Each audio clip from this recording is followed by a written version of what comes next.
Salut à toi! Moi, quand je fais du sport de façon générale, je me pose même pas la question de savoir si je m'amuse ou pas. Quand je vais faire du kendo, l'art martial que je pratique, c'est vraiment amusant. Je retrouve des gens que j'apprécie. Bref, c'est une passion. Mais quand je vais faire de la muscu ou du fitness, là c'est différent. Je le fais non pas parce que j'adore ça, mais plutôt pour les bénéfices que ça apporte. Que ce soit esthétique, physique, ou même par challenge. Bref, mon rapport avec le sport est défini de cette façon précise. Mais je me suis rendu compte que c'est pas pareil chez tout le monde.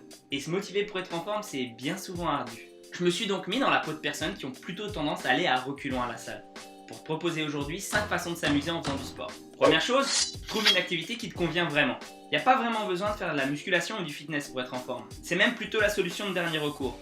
Ou plus précisément, c'est normalement un complément. On dit qu'il faut faire environ par semaine 150 minutes d'activité physique modérée pour commencer à en ressentir les effets bénéfiques à long terme. Pourquoi ne pas les consacrer à un sport qui te plaît dans ce cas? En plus de ça, hormis si ce qui te plaît c'est la course de fond, tu vas, en règle générale, développer un physique plus harmonieux que si tu faisais simplement du cardio sur machine. Et si tu tiens vraiment à avoir un corps hyper gaulé, dans ce cas-là, il te reste plus qu'à compléter avec de la musculation classique. Mais aller au sport avec le sourire aux lèvres, c'est la meilleure façon d'y retourner. Crois-moi. Deuxième truc, vas-y avec quelqu'un. Ici, les approches peuvent être variées. Tu peux y aller avec quelqu'un de plus expérimenté que toi, pour qu'il te donne des conseils par exemple.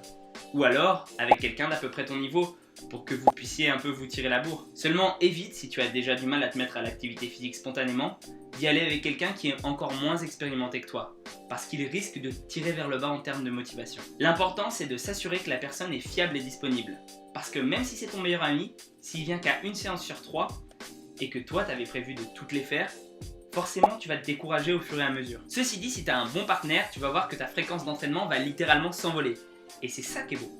Troisième astuce, prends un coach. Le job d'un coach, c'est de te motiver, d'être là pour toi et de trouver des moyens pour toi d'à la fois t'améliorer et de continuer le sport. Si tu lui expliques que tu as envie que les séances soient ludiques, un bon coach devrait pouvoir adapter. Dans la mesure du possible, hein, évidemment. T'attends pas à des miracles non plus, c'est assez similaire au conseil précédent, cependant cette fois la nuance est plutôt grande. Car un coach pourra non seulement rendre l'expérience plus agréable, mais tu pourras aussi te remettre complètement à lui. Ce qui est un soulagement quand on n'a pas trop envie de se prendre la tête avec les détails de l'entraînement et juste se donner à fond. Quatrième conseil, pimente un peu ta routine. Même s'il est vrai qu'on n'a pas besoin de faire quelque chose d'original pour progresser, voire qu'il est même plus facile de mesurer ses progrès si on reste constant, il n'est pas non plus interdit d'essayer de nouvelles choses, de nouveaux instruments. Tant que tu sais que tu le fais pour t'amuser et te donner de nouveaux challenges, je vois pas le mal. C'est clair que ça t'apportera pas toujours les résultats optimaux.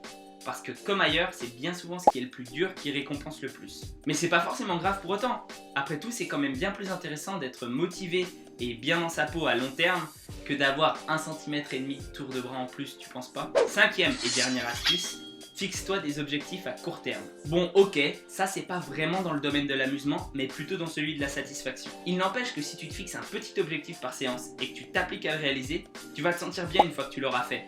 Et ça va renforcer ta positivité à propos du sport. Et plus que l'amusement, se sentir bien quand on fait du sport, c'est plutôt génial, non? Surtout qu'après coup, si tu réussis, mettons, à compléter tes objectifs 3 ou 4 fois de suite, tu peux t'autoriser des petites récompenses. Des plaisirs que tu te serais senti coupable de t'accorder en temps normal. Et je te parle pas forcément de bouffe, hein, mais par exemple de t'acheter le dernier jeu vidéo sorti, ou de prendre du temps pour toi. Autant dire d'une pierre deux coups. J'espère que ces petites astuces pourront t'aider à faire du sport de façon plus régulière. Et sur ce, prends soin de toi et à la prochaine!